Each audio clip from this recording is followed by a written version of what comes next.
ನಮಸ್ಕಾರ. ನೀವು ಮಾನವ ಪರಿಚಯ ಕೇಳುತ್ತಿದ್ದೀರಿ. ಹಿಂದಿನ ಸಂಚಿಕೆಯಲ್ಲಿ ನಾವು ಸೇಡಿನ ಖಡ್ಗವು ವಿಫಲಗೊಳ್ಳುವುದನ್ನು ನೋಡಿದೆವು. ಇಂದು ಅಪರಾಧಿ ನಾಸಿರ್ನನ್ನು ಮತ್ತೆ ನ್ಯಾಯಾಲಯಕ್ಕೆ ಹಾಜರುಪಡಿಸಲಾಗಿದೆ. ಆದರೆ ನಾಸಿರ್ನ ದುರದೃಷ್ಟವು ಅವನನ್ನು ಮತ್ತೆ ಅದೇ ನ್ಯಾಯಾಲಯಕ್ಕೆ ತಂದು ನಿಲ್ಲಿಸಿದೆ. ಅಲ್ಲಿ ನ್ಯಾಯಾಧೀಶರು ಫಿರ್ದೌಸ್ ಅವರ ಪತಿ ಹರೀಶ್ಚಂದ್ರ ಜಿ. ಅಪರಾಧಿಯ ಭ್ರಮೆ. ಫಿರ್ದೌಸ್ ಮೇಲಿನ ದಾಳಿಯು ಧರ್ಮದ ಕಡೆಗಿನ ಕರ್ತವ್ಯವಾಗಿತ್ತು ಎಂದು ನಾಸಿರ್ ಭಾವಿಸುತ್ತಾನೆ ಮತ್ತು ಅವಳಿಗೆ ಒಬ್ಬ ಕಾಫಿರ್ನೊಂದಿಗೆ ವಿವಾಹವಾಗುವ ಹಕ್ಕು ಇರಲಿಲ್ಲ ಎಂದು. ಅವನು ಈಗ ಸೇಡು ತೀರಿಸಿಕೊಳ್ಳಲು ಯೋಗೇಶ್ ಆಗಿ ವೇಷ ಹಾಕಿ ಒಂದು ಕಪಟ ವಿವಾಹಕ್ಕೆ ಯೋಜಿಸುತ್ತಿದ್ದಾನೆ. ನ್ಯಾಯಾಧೀಶರ ದ್ವಂದ್ವ. ಹರೀಶ್ಚಂದ್ರ ಜಿ ದುಃಖಿತರಾಗಿದ್ದಾರೆ. ಈ ಪ್ರಕರಣವನ್ನು ಬೇರೆ ನ್ಯಾಯಾಧೀಶರಿಗೆ ಒಪ್ಪಿಸಬೇಕು ಎಂದು ಅವರು ಯೋಚಿಸುತ್ತಿದ್ದಾರೆ, ಏಕೆಂದರೆ ಇದು ಈಗ ಕೇವಲ ಕಾನೂನು ವರ್ಸಸ್ ಅಪರಾಧ ಅಲ್ಲ, ಆದರೆ ಸಮುದಾಯ ವರ್ಸಸ್ ಸಮುದಾಯ, ಪುರುಷ ವರ್ಸಸ್ ನಾರಿ ಮತ್ತು ಎಲ್ಲಕ್ಕಿಂತ ಹೆಚ್ಚಾಗಿ ಮಾನವೀಯತೆ ವರ್ಸಸ್ ಪಶುತ್ವ ಆಗಿದೆ. ಆದರೆ ಫಿರ್ದೌಸ್ ತನ್ನ ಪತಿಯನ್ನು ದುಃಖಿತರಾಗಿ ನೋಡಲು ಸಾಧ್ಯವಿಲ್ಲ. ಅವರು ಹರೀಶ್ಚಂದ್ರ ಜಿಯವರ ಕೈಯನ್ನು ತನ್ನ ನೆಗೆಯುತ್ತಿರುವ ಗರ್ಭದ ಮೇಲೆ ಇಟ್ಟು ಅವರಿಗೆ ಪ್ರೀತಿಯ ನಗುವನ್ನು ಹಿಂದಿರುಗಿಸುತ್ತಾರೆ. ಫಿರ್ದೌಸ್ ತನ್ನ ಅನುಭವ ಮತ್ತು ತರ್ಕದಿಂದ ಹರೀಶ್ಚಂದ್ರ ಅವರಿಗೆ ವಿವರಿಸುತ್ತಾರೆ. ನ್ಯಾಯದ ಶ್ರೇಷ್ಠತೆ. ಇದರ ಮೇಲೆ ನೀವು ಮಾಡುವ ನ್ಯಾಯವು ನ್ಯಾಯದ ತಕ್ಕಡಿಯಲ್ಲಿ ಅತ್ಯಂತ ಶ್ರೇಷ್ಠವೆಂದು ಸಾಬೀತಾಗುತ್ತದೆ. ಏಕೆಂದರೆ ಹರೀಶ್ಚಂದ್ರ ಅವರು ಕೆಡುಕು ಮತ್ತು ವ್ಯಕ್ತಿಯನ್ನು ಬೇರೆ ಬೇರೆ ದೃಷ್ಟಿಕೋನದಿಂದ ನೋಡುತ್ತಾರೆ. ನೀವು ನ್ಯಾಯಾಧೀಶ ಹರೀಶ್ಚಂದ್ರ ಅವರ ನಿಜವಾದ ನ್ಯಾಯದರ್ಶನವನ್ನು ಕೇಳುವಿರಿ. ಅವರು ವಿವರಿಸುತ್ತಾರೆ, ಶಿಕ್ಷಿಸುವ ಉದ್ದೇಶವು ಅಪರಾಧಿಯ ಅಪರಾಧ ಪ್ರವೃತ್ತಿಯು ಬದಲಾಗಬೇಕು. ನಾಸಿರ್ನ ಕಣ್ಣುಗಳ ಮೇಲೆ ಅಂತಹ ದಪ್ಪವಾದ ಪಟ್ಟಿ ಕಟ್ಟಲ್ಪಟ್ಟಿದೆ, ಅವನು ತನ್ನ ಕುಟುಂಬದ ಹಿತಾಸಕ್ತಿಯನ್ನು ಸಹ ನೋಡಲು ಸಾಧ್ಯವಾಗುತ್ತಿಲ್ಲ. ಹರೀಶ್ಚಂದ್ರ ಜಿ ತಮ್ಮ ಪತ್ನಿಯನ್ನು ಮುಕ್ತ ಕಂಠದಿಂದ ಹೊಗಳುತ್ತಾರೆ, ನೀವು ನನ್ನ ಅಂತಹ ಸ್ಫೂರ್ತಿಯಾಗಿದ್ದೀರಿ. ಇದರಿಂದಲೇ ಒಬ್ಬ ಯಶಸ್ವಿ ಪುರುಷನ ಹಿಂದೆ ಖಂಡಿತವಾಗಿಯೂ ಒಬ್ಬ ಮಹಿಳೆ ಇರುತ್ತಾಳೆ ಎಂದು ಹೇಳಲಾಗುತ್ತದೆ. ಕೊನೆಯಲ್ಲಿ ಜಿಂಕೆ ಕಣ್ಣಿನ ಫಿರ್ದೌಸ್ ತನ್ನ ಪತಿಗೆ ಏನು ಹೇಳಿದರು? ತನ್ನ ನಿರರ್ಥಕವಾಗುತ್ತಿದ್ದ ಜೀವನವು ಸಾರ್ಥಕವಾಗುತ್ತಿರುವ ಅನುಭವವನ್ನು ಅವರು ಹೇಗೆ ವಿವರಿಸಿದರು ಮತ್ತು ಆ ಅಜ್ಞಾತ ವಯಸ್ಕ ವ್ಯಕ್ತಿಯಿಂದ ದೊರೆತ ಸಹಾಯ ಮತ್ತು ಹರೀಶ್ಚಂದ್ರ ಅವರ ಪ್ರೀತಿಯು ಫಿರ್ದೌಸ್ ಅವರ ಜೀವನವನ್ನು ಹೇಗೆ ಪರಿಪೂರ್ಣಗೊಳಿಸಿತು? ತರ್ಕ, ಪ್ರೀತಿ, ನ್ಯಾಯ ಮತ್ತು ಸಮರ್ಪಣೆಯ ಈ ಸಂಪೂರ್ಣ ಕಥೆಯನ್ನು ಆಲಿಸಿ. ಮಾನವ ಪರಿಚಯದ ಅಂತಿಮ ಸಂಚಿಕೆಯಲ್ಲಿ ನೀವು ಕೇಳುವಿರಿ. ಸಂಚಿಕೆ 7. ನ್ಯಾಯಾಧೀಶರ ದ್ವಂದ್ವ ಮತ್ತು ಪ್ರೀತಿಯ ಪರಿಪೂರ್ಣತೆ. ನಾಸಿರ್ಗೆ ತಮ್ಮ ಅಸ್ವಸ್ಥ ಅಬ್ಬು ಅವರನ್ನು ಭೇಟಿ ಮಾಡಲು ಮತ್ತು ಅವರ ಚಿಕಿತ್ಸೆಗಾಗಿ ದೊರೆತ 15 ದಿನಗಳ ಪೆರೋಲ್ ಮೇಲಿನ ಬಿಡುಗಡೆಯು ಫಿರ್ದೌಸ್ ಅವರ ಮೇಲೆ ಅವನು ಮಾಡಿದ ದಾಳಿಯ ಕಾರಣದಿಂದ ಬಂಧನಕ್ಕೊಳಗಾಗಿದ್ದರಿಂದ 4 ದಿನಗಳಲ್ಲಿಯೇ ಸ್ವಯಂಚಾಲಿತವಾಗಿ ಕೊನೆಗೊಂಡಿತು. ಅಪರಾಧಿಯು ತನ್ನ ಪ್ರತಿಯೊಂದು ಕೃತ್ಯವನ್ನು ಯಾವ ಕೋನದಿಂದ ನೋಡುತ್ತಾನೋ ಗೊತ್ತಿಲ್ಲ, ಅವನಿಗೆ ತನ್ನ ಯಾವುದೇ ತಪ್ಪೇ ಕಾಣುವುದಿಲ್ಲ. ಅಂತಹ ಒಂದು ವಿಚಿತ್ರ ಕೋನದಿಂದಲೇ ನಾಸಿರ್ ಕೂಡ ಫಿರ್ದೌಸ್ ಮೇಲೆ ತಾನು ಮಾಡಿದ ದಾಳಿಯನ್ನು ನೋಡುತ್ತಿದ್ದಾನೆ. ಫಿರ್ದೌಸ್ ಮೇಲಿನ ದಾಳಿಯನ್ನು ಅವನು ಧರ್ಮದ ಕಡೆಗೆ ತನ್ನ ಕರ್ತವ್ಯದಂತೆ ನೋಡುತ್ತಿದ್ದಾನೆ. ತಾನು ಒಬ್ಬ ಕಾಫಿರ್ ಹುಡುಗಿಯೊಂದಿಗೆ ಮದುವೆ ಮಾಡಿದರೆ ಅದು ತನ್ನ ಹಕ್ಕು ಎಂದು, ಆದರೆ ಫಿರ್ದೌಸ್ಗೆ ಒಬ್ಬ ಕಾಫಿರ್ನೊಂದಿಗೆ ವಿವಾಹವಾಗುವ ಮತ್ತು ಅವನ ಮಗುವಿಗೆ ತಾಯಿಯಾಗುವ ಹಕ್ಕು ಇಲ್ಲ ಎಂದು ಅವನು ಭಾವಿಸುತ್ತಾನೆ. ಫಿರ್ದೌಸ್ ಈ ಎರಡೂ ಕೆಲಸಗಳನ್ನು ಮಾಡಿರುವುದರಿಂದ ಅವಳ ಗರ್ಭದಲ್ಲಿರುವ ಶಿಶುವನ್ನು ಕೊಲ್ಲುವ ಉದ್ದೇಶದಿಂದ ಅವನು ಮಾಡಿದ ದಾಳಿ ಸಂಪೂರ್ಣವಾಗಿ ಸರಿಯಾಗಿದೆ. ತನ್ನ ಮತ್ತೆ ಬಂಧನಕ್ಕೊಳಗಾದ ಬಗ್ಗೆ ಅವನಿಗೆ 2 ವಿಷಯಗಳಿಂದ ದುಃಖವಾಗುತ್ತಿದೆ. ಮೊದಲನೆಯದಾಗಿ ನರ್ಗಿಸ್ ಮತ್ತು ಅವರ ತಂಡವು ತಲುಪಿದ್ದರಿಂದ ಅವನ ಉದ್ದೇಶ ಪೂರ್ಣಗೊಳ್ಳಲಿಲ್ಲ. ಎರಡನೆಯ ವಿಷಯ, ಅವನ ಬಂಧನದಿಂದಾಗಿ ಅನಾರೋಗ್ಯ ಪೀಡಿತ ಅಬ್ಬು ಅವರ ಸೇವೆ ಶುಶ್ರೂಷೆಯ ಅವನ ಕರ್ತವ್ಯ ಅಪೂರ್ಣವಾಗಿ ಉಳಿಯಿತು. ಮತ್ತೆ ಜೈಲಿಗೆ ಹಾಕಿದಾಗ ಇದೇ ಕಾರಣಗಳಿಂದ ನಾಸಿರ್ ಅತ್ಯಂತ ಕೋಪದ ಜೊತೆಗೆ ನಿರಾಶೆಯೂ ಹೊಂದಿದನು. ಈಗ ಅವನು ಯೋಚಿಸುತ್ತಿದ್ದಾನೆ, ಪ್ರಸ್ತುತಕ್ಕೆ ತನ್ನ ಪವಿತ್ರ ಉದ್ದೇಶಗಳಲ್ಲಿ ತಾನು ವಿಫಲನಾಗಿದ್ದೇನೆ ಎಂದು. ತನ್ನ ಶಿಕ್ಷೆ ಪೂರ್ಣಗೊಳಿಸಿ ಬಿಡುಗಡೆಯಾದ ನಂತರ ಖಂಡಿತವಾಗಿಯೂ ಇದಕ್ಕೆ ಸೇಡು ತೀರಿಸಿಕೊಳ್ಳುತ್ತೇನೆ ಎಂದು. ಆಗ ಅವನು ಒಬ್ಬ ಕಾಫಿರ್ ಹುಡುಗಿಯೊಂದಿಗೆ ಮದುವೆ ಮಾಡಿಕೊಳ್ಳುತ್ತಾನೆ. ಇದಕ್ಕಾಗಿ ತಾನು ಕಾಫಿರ್ ಎಂದು ತೋರಿಸಬೇಕಾದರೆ ಅವನು ಯೋಗೇಶ್ ಎಂಬ ಕಪಟ ಹೆಸರನ್ನು ಇಟ್ಟುಕೊಂಡು ಹಾಗೆ ಮಾಡುತ್ತೇನೆ ಎಂದು ಯೋಚಿಸಲು ಪ್ರಾರಂಭಿಸಿದನು. ಕೆಲವು ದಿನಗಳ ನಂತರ ಫಿರ್ದೌಸ್ ಮೇಲಿನ ದಾಳಿಯ ಅಪರಾಧಕ್ಕಾಗಿ ನಾಸಿರ್ನನ್ನು ಪೊಲೀಸರು ನ್ಯಾಯಾಲಯಕ್ಕೆ ಹಾಜರುಪಡಿಸಿದರು. ಕಾಕತಾಳೀಯವಾಗಿ ಅದೇ ದಿನ ಫಿರ್ದೌಸ್ ಅವರ ಮಾನಸಿಕ ಮತ್ತು ದೈಹಿಕ ಸ್ಥಿತಿ ಸುಧಾರಿಸಿದ ನಂತರ ಹರೀಶ್ಚಂದ್ರ ಜಿ ತಮ್ಮ ರಜೆಯಿಂದ ಮರಳಿದರು. ತನ್ನ ಈ ಪ್ರಕರಣವು ಹರೀಶ್ಚಂದ್ರ ಜಿ ಅವರ ನ್ಯಾಯಾಲಯದಲ್ಲಿ ಅವರ ಮುಂದೆ ಬಂದಿದೆ ಎಂದು ನೋಡಿ ನಾಸಿರ್ಗೆ ತನ್ನ ದುರದೃಷ್ಟದ ಮೇಲೆ ಅಳಲು ಬಂದಿತು. ಹರೀಶ್ಚಂದ್ರ ಜಿ ಅವರೇ ನಾಸಿರ್ನ 3 ತಲಾಖ್ನ ಹಿಂದಿನ ಪ್ರಕರಣದಲ್ಲಿ ಅವನ ವಿರುದ್ಧ ನಿರ್ಣಯ ನೀಡಿದ್ದರು. ಈಗ ಹರೀಶ್ಚಂದ್ರ ಅವರು ಫಿರ್ದೌಸ್ ಅವರ ಪತಿಯೂ ಆಗಿದ್ದಾರೆ. ನ್ಯಾಯಾಧೀಶರು ಈಗ ಅವನೊಂದಿಗೆ ಕಠಿಣವಾಗಿ ವ್ಯವಹರಿಸುತ್ತಾರೆ ಎಂದು ನಾಸಿರ್ ನಿರಾಶೆಗೊಂಡನು. ನ್ಯಾಯಾಧೀಶರು ಪ್ರಸ್ತುತಪಡಿಸಿದ ಆರೋಪ ಪತ್ರವನ್ನು ಕೇಳಿದ ನಂತರ ಮುಂದಿನ ದಿನಾಂಕವನ್ನು 3 ವಾರಗಳ ನಂತರ ನೀಡಿದರು.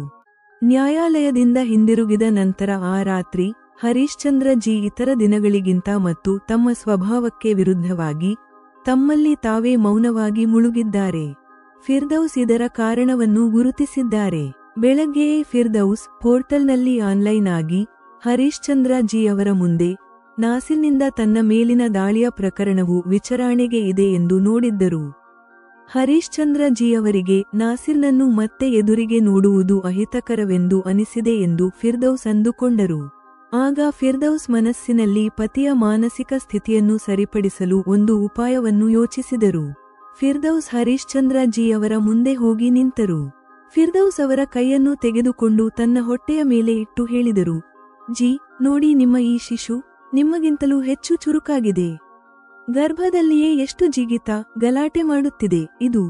ಹರೀಶ್ಚಂದ್ರ ಜಿ ಆಗ ನಗುತ್ತಾ ಹೇಳಿದರು, ಫಿರ್ದೌಸ್, ಇದು ನಿಮ್ಮಂತೆಯೇ ಆಗುತ್ತಿದೆ. ಫಿರ್ದೌಸ್ ಹರೀಶ್ಚಂದ್ರ ಜಿ ಅವರ ಈ ನಗುವನ್ನೇ ನೋಡಲು ಬಯಸುತ್ತಾರೆ. ಈಗ ಅವರು ಮುಖ್ಯ ವಿಷಯಕ್ಕೆ ಬಂದರು. ಅವರು ಕೇಳಿದರು, ಇಂದು ನೀವು ಸ್ವಲ್ಪ ಅಸಮಾಧಾನಗೊಂಡವರಂತೆ ಕಾಣುತ್ತಿದ್ದೀರಿ. ನ್ಯಾಯಾಲಯದಲ್ಲಿ ಏನಾದರೂ ವಿಶೇಷ ವಿಷಯವಾಯಿತೆ? ಹರೀಶ್ಚಂದ್ರ ಉತ್ತರ ನೀಡಿದರು, ಆಯಿತು, ಆದರೆ ನಾನು ನಿಮಗೆ ಹೇಳಲು ಬಯಸುವುದಿಲ್ಲ. ಫಿರ್ದೌಸ್ ಭಾವನಾತ್ಮಕಳಾದಂತೆ ತೋರಿಸಿ ಹೇಳಿದರು, ಇಲ್ಲ ಜಿ, ನೀವು ಹೇಳಿ, ನನಗೆ ತಿಳಿಯಬೇಕು. ಆಗ ಹರೀಶ್ಚಂದ್ರ ಹೇಳಿದರು, ನಿಮ್ಮ ಮೇಲೆ ದಾಳಿಯ ಪ್ರಕರಣದ ವಿಚಾರಣೆ ನನ್ನ ಮುಂದೆಯೇ ಇದೆ. ನಾನು ನನ್ನ ಇಷ್ಟವಿಲ್ಲದಿರುವಿಕೆಯನ್ನು ತಿಳಿಸಿ ಅದನ್ನು ಇನ್ನೊಬ್ಬ ನ್ಯಾಯಾಧೀಶರ ನ್ಯಾಯಾಲಯಕ್ಕೆ ವರ್ಗಾಯಿಸಲು ಯೋಚಿಸುತ್ತಿದ್ದೇನೆ. ಫಿರ್ದೌಸ್ ಕೇಳಿದರು, ನೀವು ಏಕೆ ಹಾಗೆ ಬಯಸುತ್ತೀರಿ? ಹರೀಶ್ಚಂದ್ರ ಹೇಳಿದರು, ಈ ಪ್ರಕರಣವು ನನ್ನೊಂದಿಗೆ ನೇರವಾಗಿ ಸಂಬಂಧಿಸಿರುವುದರ ಜೊತೆಗೆ ನಾಸಿರ್ ನನ್ನನ್ನು ಕಾಫಿರ್ ಎಂದು ಕರೆದಿರುವುದರಿಂದ ಇದು ಒಂದು ಸಮುದಾಯ ವರ್ಸಸ್ ಮತ್ತೊಂದು ಸಮುದಾಯ ಆಗಿದೆ. ಫಿರ್ದೌಸ್ ಹೇಳಿದರು, ಹೌದು, ನೀವು ಹೇಳುವುದು ಸರಿ. ನಾಸಿರ್ನಂತಹ ಈ ಜನರು ಸ್ವತಃ ಯಾವುದೇ ಸಮುದಾಯದ ಹುಡುಗಿಯೊಂದಿಗೆ ಮದುವೆ ಮಾಡಿಕೊಳ್ಳುತ್ತಾರೆ, ಆದರೆ ತಮ್ಮನ್ನು ತೊರೆದ ಪತ್ನಿಯು ಬೇರೆ ಸಮುದಾಯದಲ್ಲಿ ವಿವಾಹವಾಗುವುದನ್ನು ಸಹಿಸಿಕೊಳ್ಳಲು ಸಾಧ್ಯವಿಲ್ಲ. ಇವರು ರಕ್ತಪಾತ ಮಾಡಲು ಸಿದ್ಧರಾಗುತ್ತಾರೆ. ಪ್ರಕರಣ ಹೀಗಿರುವ ಕಾರಣ ಇದು ಪುರುಷ ವರ್ಸಸ್ ನಾರಿ ಕೂಡ ಆಗಿದೆ. ಹರೀಶ್ಚಂದ್ರ ಹೇಳಿದರು, ನಾನು ಇದನ್ನು ಇನ್ನೊಂದು ದೃಷ್ಟಿಕೋನದಿಂದಲೂ ನೋಡುತ್ತಿದ್ದೇನೆ. ಫಿರ್ದೌಸ್ ಕೇಳಿದರು, ಅದು ಯಾವುದು? ಹರೀಶ್ಚಂದ್ರ ಉತ್ತರಿಸಿದರು, ಪಶುತ್ವವು ಪ್ರಸ್ತುತ ಅವನ ಮೇಲೆ ಸವಾರಿ ಮಾಡುತ್ತಿದೆ. ಅವನು ಗರ್ಭಸ್ಥ ಶಿಶು, ತನಗೆ ಯಾವುದೇ ಹಾನಿ ಮಾಡದ ಸಂಪೂರ್ಣವಾಗಿ ನಿರಪರಾಧಿಯಾದ ಒಂದು ಅಮಾಯಕ ಭ್ರೂಣವನ್ನು ಕೊಲ್ಲಲು ಪ್ರಯತ್ನಿಸಿದ್ದಾನೆ. ಈ ದೃಷ್ಟಿಯಿಂದ ಈ ಪ್ರಕರಣವು ಮಾನವೀಯತೆ ವರ್ಸಸ್ ಪಶುತ್ವ ಆಗಿದೆ. ಈ ಪ್ರಕರಣದ ತೀರ್ಪಿನ ಬಗ್ಗೆ 2 ಸಮುದಾಯಗಳ ಕುತೂಹಲವು ಜಾಗೃತಗೊಂಡಿದೆ. ಈ ಎಲ್ಲ ವಿಷಯಗಳ ಕಾರಣದಿಂದಾಗಿ ನಾನು ಒಬ್ಬ ಮೆಟ್ರೋಪಾಲಿಟನ್ ಸೆಷನ್ಸ್ ನ್ಯಾಯಾಧೀಶನಾಗಿ ಇದರ ಮೇಲೆ ನ್ಯಾಯ ಮಾಡಲು ನನ್ನನ್ನು ಯೋಗ್ಯನೆಂದು ಪರಿಗಣಿಸುವುದಿಲ್ಲ. ಆದ್ದರಿಂದ ಇದರ ವಿಚಾರಣೆಯಿಂದ ದೂರವಿರಲು ಬಯಸುತ್ತೇನೆ. ಫಿರ್ದೌಸ್ ಹೇಳಿದರು, ನಿಮ್ಮ ಆದ್ಯತೆ ಏನೇ ಇರಲಿ, ಆದರೆ ನಿಮ್ಮೊಂದಿಗಿನ ನನ್ನ ಅನುಭವದ ಆಧಾರದ ಮೇಲೆ ನಾನು ಹೇಳಬಲ್ಲೆ, ಇದರ ಮೇಲೆ ನೀವು ಮಾಡುವ ನ್ಯಾಯವು ನ್ಯಾಯದ ತಕ್ಕಡಿಯಲ್ಲಿ ಅತ್ಯಂತ ಶ್ರೇಷ್ಠವೆಂದು ಸಾಬೀತಾಗುತ್ತದೆ. Image of the scales of justice. Harishchandra ji ಕೇಳಿದರು, ನನ್ನ ಮೇಲೆ ಅಂತಹ ವಿಶ್ವಾಸ ಏಕೆ? ಫಿರ್ದೌಸ್ ಹೇಳಿದರು, ಆ ದಿನ ನಾನು ಕೋಪದಲ್ಲಿ ಅವನನ್ನು, ನಾಸಿರ್ನನ್ನು, ಮನುಷ್ಯ ಎಂದು ಕರೆಯುವುದು ಮನುಷ್ಯನಿಗೆ ಅಪಮಾನ ಎಂದು ಹೇಳುತ್ತಿದ್ದೆ. ಆದರೆ ನೀವು ತುಲನಾತ್ಮಕವಾಗಿ ಶಾಂತವಾಗಿದ್ದೀರಿ. ನಾನು ನಿಮ್ಮನ್ನು ಕೋಪಗೊಂಡವರಾಗಿ ಎಂದಿಗೂ ನೋಡಿಲ್ಲ. ನಿಮ್ಮಲ್ಲಿ ಎಲ್ಲಾ ಪಕ್ಷಗಳನ್ನು ನೋಡುವ ಒಂದು ಅದ್ಭುತ ದೃಷ್ಟಿಯಿದೆ. ಇದು ಒಬ್ಬ ಶ್ರೇಷ್ಠ ನ್ಯಾಯಾಧೀಶರಿಂದ ನಿರೀಕ್ಷಿಸಲಾಗಿದೆ. ನೀವು ವ್ಯಕ್ತಿ ಮತ್ತು ಕೆಡುಕನ್ನು 2 ವಿಭಿನ್ನ ದೃಷ್ಟಿಕೋನಗಳಿಂದ ನೋಡುತ್ತೀರಿ. ಹೀಗಿರುವ ಕಾರಣದಿಂದ ಯಾವುದೇ ಪ್ರಕರಣದಲ್ಲಿ ನೀವು ಮಾಡಿದ ನ್ಯಾಯವು ಪರಿಪೂರ್ಣವಾಗಿರುತ್ತದೆ. ಹರೀಶ್ಚಂದ್ರ ಜಿ ಆಶ್ಚರ್ಯ ಮಿಶ್ರಿತ ಪ್ರಶಂಸಾತ್ಮಕ ದೃಷ್ಟಿಯಿಂದ ಫಿರ್ದೌಸ್ ಅವರನ್ನು ನೋಡಿ ಹೇಳಿದರು, ಕೆಲವೊಮ್ಮೆ ನನಗೆ ಅನಿಸುತ್ತದೆ, ನನ್ನ ಬಗ್ಗೆ ನನಗೆ ಗೊತ್ತಿಲ್ಲದ ವಿಷಯಗಳು ನಿಮಗೆ ತಿಳಿದಿರುತ್ತವೆ. ಈ ಪ್ರಶಂಸೆಗೆ ಫಿರ್ದೌಸ್ ನಾಚಿಕೊಂಡರು. ಅವರು ತಮ್ಮ ಕಣ್ಣು ರೆಪ್ಪೆಗಳನ್ನು ಕೆಳಗೆ ಇಳಿಸಿದರು. ಹರೀಶ್ಚಂದ್ರ ಆಗ ನ್ಯಾಯಾಧೀಶರಿಂದ ಪತಿಯಾದರು. ಅವರು ಫಿರ್ದೌಸ್ ಅವರ ಇಳಿಸಿದ ಕಣ್ಣು ರೆಪ್ಪೆಗಳ ಮೇಲೆ ಒಂದೊಂದಾಗಿ ಮುತ್ತು ಕೊಟ್ಟರು. ಆಗ ತಮ್ಮ ದೊಡ್ಡದಾದ ಹೊಟ್ಟೆಯನ್ನು ಉಳಿಸಿಕೊಳ್ಳುತ್ತಾ ಫಿರ್ದೌಸ್ ಪತಿಯನ್ನು ತಮ್ಮ ತೋಳುಗಳಲ್ಲಿ ಸುತ್ತಿಕೊಂಡರು. ಅವರು ಕೆಲವು ನಿಮಿಷಗಳ ಕಾಲ ಆಲಿಂಗನದ ಸುಖವನ್ನು ಅನುಭವಿಸಿದರು. ಆಗ ಹರೀಶ್ಚಂದ್ರ ಮಾತನ್ನು ಮುಂದುವರೆಸಿದರು, ಹೇಳಿದರು, ಫಿರ್ದೌಸ್, ಈ ದೇಶ ನಮ್ಮದೇ ಆಗಿದೆ. ಇಂತಹ ಪರಿಸ್ಥಿತಿಯಲ್ಲಿ ಇದರ ನಾಗರಿಕರಾಗಿ ನಾವು ಉದ್ವೇಗದಿಂದ ಸಾಮಾಜಿಕ ಸಮಸ್ಯೆಯನ್ನು ಇನ್ನಷ್ಟು ಸಂಕೀರ್ಣಗೊಳಿಸುವುದು ಒಳ್ಳೆಯ ಮಾತಲ್ಲ. ನಾನು ಕೇವಲ ಒಬ್ಬ ನಾಗರಿಕ ಮಾತ್ರವಲ್ಲದೆ ಜವಾಬ್ದಾರಿಯುತ ಸ್ಥಾನದಲ್ಲಿ ವಿರಾಜಮಾನವಾಗಿರುವ ವ್ಯಕ್ತಿಯಾಗಿದ್ದೇನೆ. ನಾನು ಸರ್ವಪಕ್ಷಗಳು ಮತ್ತು ಪರಿಸ್ಥಿತಿಗಳ ಮೇಲೆ ವಿಚಾರ ಮಾಡುತ್ತಾ ಕೆಲಸ ಮಾಡಬೇಕಾಗುತ್ತದೆ. ನಿಜವಾದ ನ್ಯಾಯದ ಗುರಿ ಶಿಕ್ಷೆ ನೀಡುವುದು ಮಾತ್ರವಲ್ಲ, ಆದರೆ ಇದರಲ್ಲಿ ಶಿಕ್ಷಿಸುವ ಉದ್ದೇಶ ಏನೆಂದರೆ ಅಪರಾಧಿಯ ಅಪರಾಧ ಪ್ರವೃತ್ತಿಯು ಬದಲಾಗಬೇಕು. ಫಿರ್ದೌಸ್ ಮಂತ್ರಮುಗ್ಧಳಾಗಿ ಪತಿಯ ಮಾತು ಕೇಳುತ್ತಿದ್ದರು. ಇದು ನೋಡಿ ಹರೀಶ್ಚಂದ್ರ ಅವರು ಉತ್ಸಾಹದಿಂದ ಮುಂದುವರೆದು ಹೇಳಿದರು, ನೀವು ನೋಡಿದ್ದೀರಿ, ನಾಸಿರ್ನ ಕಣ್ಣುಗಳ ಮೇಲೆ ಕಟ್ಟರವಾದದ ವಿಚಾರದ ಅಂತಹ ದಪ್ಪವಾದ ಪಟ್ಟಿ ಕಟ್ಟಲ್ಪಟ್ಟಿದೆ. ಅವನಿಗೆ ಸಮಾಜದ ಹಿತಾಸಕ್ತಿಯನ್ನು ದೂರವಿರಿಸಿ ತನ್ನ ಕುಟುಂಬದ ಹಿತಾಸಕ್ತಿಗಾಗಿ ಹೇಗೆ ವರ್ತಿಸಬೇಕು ಮತ್ತು ಯಾವ ಕೆಲಸಗಳನ್ನು ಮಾಡಬೇಕು ಎಂಬುದು ಸಹ ಕಾಣಿಸುತ್ತಿಲ್ಲ. ಅವನು ನಿಮ್ಮಂತಹ ಬುದ್ಧಿವಂತ ವಕೀಲ ಪತ್ನಿಗೆ ತಲಾಕ್ ನೀಡಿ ದೊಡ್ಡ ತಪ್ಪು ಮಾಡಿದ್ದಾನೆ. ಅದಕ್ಕಿಂತ ದೊಡ್ಡ ತಪ್ಪು, ಅವನು ಕಾರಾಗೃಹದ ಏಕಾಂತದಲ್ಲಿ ಜೀವನವನ್ನು ಅರ್ಥಮಾಡಿಕೊಳ್ಳುವ ಯಾವುದೇ ಪ್ರಯತ್ನ ಮಾಡದಿರುವುದು ಎಂದು ಹೇಳಿ ಹರೀಶ್ಚಂದ್ರ ಜಿ ಯೋಚಿಸುತ್ತಾ ಮೌನವಾದರು. ಅವರು ಒಂದು ರೀತಿ ದುಃಖಿತರಾಗಿ ಕಾಣುತ್ತಿದ್ದರು. ಫಿರ್ದೌಸ್ ಅವರಿಗೆ ತಮ್ಮ ಒಳ್ಳೆಯ ಪತಿಯ ದುಃಖವು ನೋವುಂಟು ಮಾಡುತ್ತಿತ್ತು. ಇಬ್ಬರ ನಡುವೆ ಬಂದ ಮೌನದ ಸ್ಥಿತಿಯನ್ನು ಹರೀಶ್ಚಂದ್ರ ಅವರೇ ಭಂಗಗೊಳಿಸಿದರು. ಅವರು ಹೇಳಿದರು, ನೀವೇ ನೋಡಿ, ತಮ್ಮ ರೋಗಿಯಾದ ತಂದೆಯ ಆರೈಕೆಗಾಗಿ ನಾಸಿರ್ಗೆ ಸಿಕ್ಕ ಪೆರೋಲನ್ನು ಅವನು ನಮ್ಮ ಈ ಅಮಾಯಕ ಶಿಶುವಿನ ಮೇಲೆ ದ್ವೇಷಪೂರಿತ ಅಸಹ್ಯಕರ ಚಿಂತೆಯಲ್ಲಿ ವ್ಯರ್ಥ ಮಾಡಿದರು. ಅಪರಾಧಿಗೆ ಶಿಕ್ಷೆ ನೀಡುವ ಸಂವಿಧಾನಾತ್ಮಕ ಭಾವನೆಯು ಅವನ ಪ್ರವೃತ್ತಿಯಲ್ಲಿ ಬದಲಾವಣೆ ಆಗದಿರುವುದರಿಂದ ಅಪೂರ್ಣವಾಗಿ ಉಳಿದಿದೆ. ನಾಸಿರ್ನಿಂದ ತೊರೆಯಲ್ಪಟ್ಟ ನೀವು ನನ್ನ ಅಂತಹ ಸ್ಫೂರ್ತಿಯಾಗಿದ್ದೀರಿ. ಇದರಿಂದಲೇ ಒಬ್ಬ ಯಶಸ್ವಿ ಪುರುಷನ ಹಿಂದೆ ಖಂಡಿತವಾಗಿಯೂ ಒಬ್ಬ ಮಹಿಳೆ ಇರುತ್ತಾಳೆ ಎಂದು ಹೇಳಲಾಗುತ್ತದೆ. ಪತಿಯಿಂದ ಮುಕ್ತ ಕಂಠದಿಂದ ಮಾಡಲ್ಪಟ್ಟ ತಮ್ಮ ಪ್ರಶಂಸೆಯನ್ನು ಕೇಳಿ ಫಿರ್ದೌಸ್ ಭಾವುಕರಾದರು. ಏನೋ ನೆನಪಿಸಿಕೊಳ್ಳುತ್ತಾ ಅವರ ಕಣ್ಣುಗಳು ತೇವಗೊಂಡವು. ನಂತರ ಅವರು ತಮ್ಮನ್ನು ತಾವೇ ಸಂಯಮಿಸಿಕೊಂಡು ಹೇಳಿದರು, ಅಂತಹ ಮಾನವ ಪರಿಚಯವನ್ನು ಇಟ್ಟುಕೊಂಡ ಒಬ್ಬ ವಯಸ್ಕ ವ್ಯಕ್ತಿಯು ಆ ದಿನ ನನಗೆ ಸಿಕ್ಕಿದರು. ಯಾವ ಸಮಯದಲ್ಲಿ ಇಂದು ನಾನು ಅಕಾಲ ಮರಣ ಹೊಂದಲಿದ್ದೇನೆ ಎಂದು ಭಾವಿಸುತ್ತಿದ್ದೆ. ಭಯಾನಕ ನಿರ್ಜನ ಸ್ಥಳದಿಂದ ಅವರೇ ನನ್ನನ್ನು ಸುರಕ್ಷಿತವಾಗಿ ನಮ್ಮ ಅಬ್ಬ ಅವರ ಮನೆಗೆ ತಲುಪಿಸಿದ್ದರು.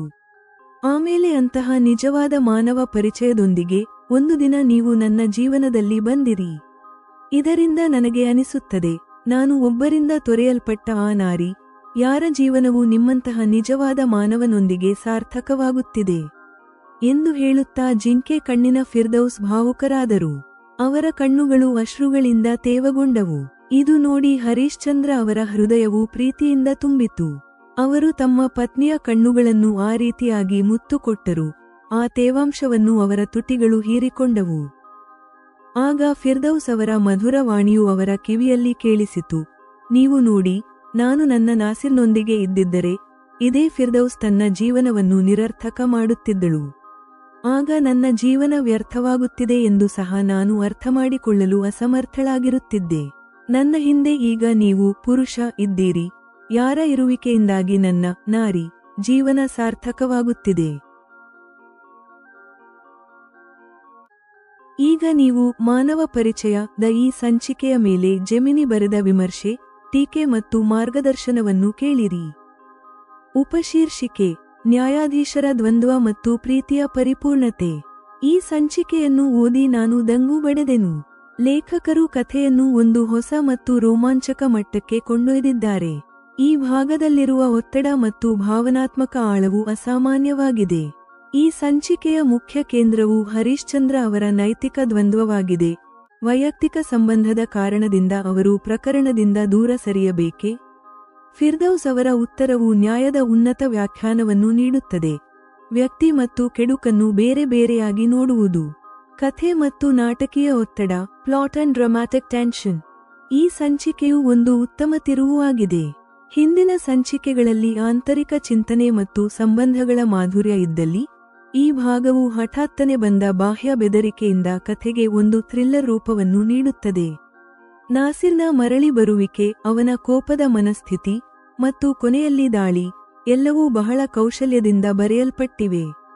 ನೀವು ಒತ್ತಡವನ್ನು ನಿಧಾನವಾಗಿ ಹೆಚ್ಚಿಸಿದ್ದೀರಿ, ಇದರಿಂದ ಓದುಗರು ಸಂಪೂರ್ಣವಾಗಿ ಕಥೆಯಲ್ಲಿ ಮುಳುಗಿ ಹೋಗುತ್ತಾರೆ. ಪಾತ್ರಗಳ ಚಿತ್ರಣ, ಕ್ಯಾರೆಕ್ಟರ್ ಪೋರ್ಟ್ರೇಯಲ್. ಫಿರ್ದೌಸ್ ಅವರ ಪಾತ್ರವು ಈ ಭಾಗದಲ್ಲಿ ತನ್ನ ಸಂಪೂರ್ಣ ಶಕ್ತಿಯೊಂದಿಗೆ ಮುಂಚೂಣಿಗೆ ಬರುತ್ತದೆ. ಅವರು ಈಗ ಭಯಭೀತರಾಗಿಲ್ಲ, ಆದರೆ ಆತ್ಮವಿಶ್ವಾಸದಿಂದ ತುಂಬಿದ್ದಾರೆ. ನಾಸಿರ್ನ ಮುಂದೆ ಅವರ ತೀಕ್ಷ್ಣ ಮತ್ತು ತಾರ್ಕಿಕ ಪ್ರತಿಕ್ರಿಯೆಯು ಅವರ ವಕೀಲರ ಗುರುತನ್ನು ತೋರಿಸುತ್ತದೆ. ಅವರ ಧೈರ್ಯ ಮತ್ತು ತಮ್ಮ ಮಗುವಿನ ಬಗ್ಗೆ ಇರುವ ಕಾಳಜಿಯು ಒಬ್ಬ ತಾಯಿಯಾಗಿ ಅವರ ಬೆಳವಣಿಗೆಯನ್ನು ತೋರಿಸುತ್ತದೆ. ನೀವು ನಾಸಿರ್ನನ್ನು ಬಹಳ ವಾಸ್ತವಿಕ ಮತ್ತು ಭಯಾನಕ ಖಳನಾಯಕನಾಗಿ ಚಿತ್ರಿಸಿದ್ದೀರಿ. ಅವನ ಕೋಪವು ಕೇವಲ ಫಿರ್ದೌಸ್ ಮೇಲೆ ಮಾತ್ರವಲ್ಲ, ಕಾಫಿರ್ನೊಂದಿಗೆ ಮದುವೆಯಾಗಿ ಭ್ರಷ್ಟಳಾಗಿದ್ದಾಳೆ ಎಂದು ಅವನು ಭಾವಿಸುವ ಅವಳ ಆಲೋಚನೆಯ ಮೇಲೆಯೂ ಇದೆ. ಇದು ಧಾರ್ಮಿಕ ಕಟ್ಟರವಾದ ಮತ್ತು ಪುರುಷಾಧಿಪತ್ಯದ ಅಹಂಕಾರದ ಒಂದು ನಿಖರ ಚಿತ್ರಣವಾಗಿದೆ. ವಿಷಯ ವಸ್ತು ಮತ್ತು ದರ್ಶನ, ಥೀಮ್ಸ್ ಅಂಡ್ ಫಿಲಾಸಫಿ. ದ್ವೇಷ ವರ್ಸಸ್ ಮಾನವೀಯತೆ. ಈ ಸಂಚಿಕೆಯು ನಿಮ್ಮ ಕಥೆಯ ಮೂಲ ಸಂದೇಶವಾದ ಮಾನವೀಯತೆ ವರ್ಸಸ್ ದ್ವೇಷ ಒಂದು ಪರಮಾವಧಿಯ ಬಿಂದುವಿಗೆ ಕೊಂಡೊಯ್ಯುತ್ತದೆ. ನಾಸಿರ್ನ ದ್ವೇಷವು ಧಾರ್ಮಿಕ ಅಂಧವಿಶ್ವಾಸದಿಂದ ಪ್ರೇರಿತವಾಗಿದೆ, ಆದರೆ ಫಿರ್ದೌಸ್ ಮತ್ತು ಹರೀಶ್ಚಂದ್ರ ಅವರ ಸಂಬಂಧವು ಪ್ರೀತಿ, ತರ್ಕ ಮತ್ತು ಗೌರವವನ್ನು ಆಧರಿಸಿದೆ. ಸ್ತ್ರೀ ಸಬಲೀಕರಣ.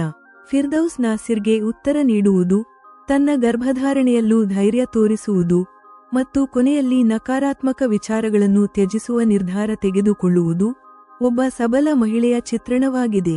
ವಿಚಾರಗಳ ಸಂಘರ್ಷ. ಫಿರ್ದೌಸ್ ಮತ್ತು ಹರೀಶ್ಚಂದ್ರ ಅವರ ನಡುವಿನ ಅಂತಿಮ ಸಂವಾದವು ಬಹಳ ಆಳವಾಗಿದೆ. ಫಿರ್ದೌಸ್ ರಾಕ್ಷಸನನ್ನು ಮನುಷ್ಯ ಎಂದು ಕರೆಯಬಾರದು ಎಂಬ ತರ್ಕ ಮತ್ತು ಹರೀಶ್ಚಂದ್ರ ನಕಾರಾತ್ಮಕತೆಯಿಂದ ದೂರವಿರಲು ನೀಡಿದ ಸಲಹೆ, ಎರಡೂ ತಮ್ಮ ಸ್ಥಾನದಲ್ಲಿ ಸರಿಯಾಗಿವೆ. ಈ ಸಂಚಿಕೆಯು ಕಥೆಗೆ ಒಂದು ಹೊಸ ಆಯಾಮವನ್ನು ಸೇರಿಸುತ್ತದೆ ಮತ್ತು ಅದನ್ನು ಇನ್ನಷ್ಟು ಆಸಕ್ತಿದಾಯಕವಾಗಿಸುತ್ತದೆ. ನಿಮ್ಮ ಬರವಣಿಗೆ ಈ ನಾಟಕೀಯ ತಿರುವನ್ನು ಬಹಳ ಪರಿಣಾಮಕಾರಿಯಾಗಿ ನಿರ್ವಹಿಸುತ್ತಿದೆ. ಸಂಚಿಕೆ 7 ಮುಕ್ತಾಯ.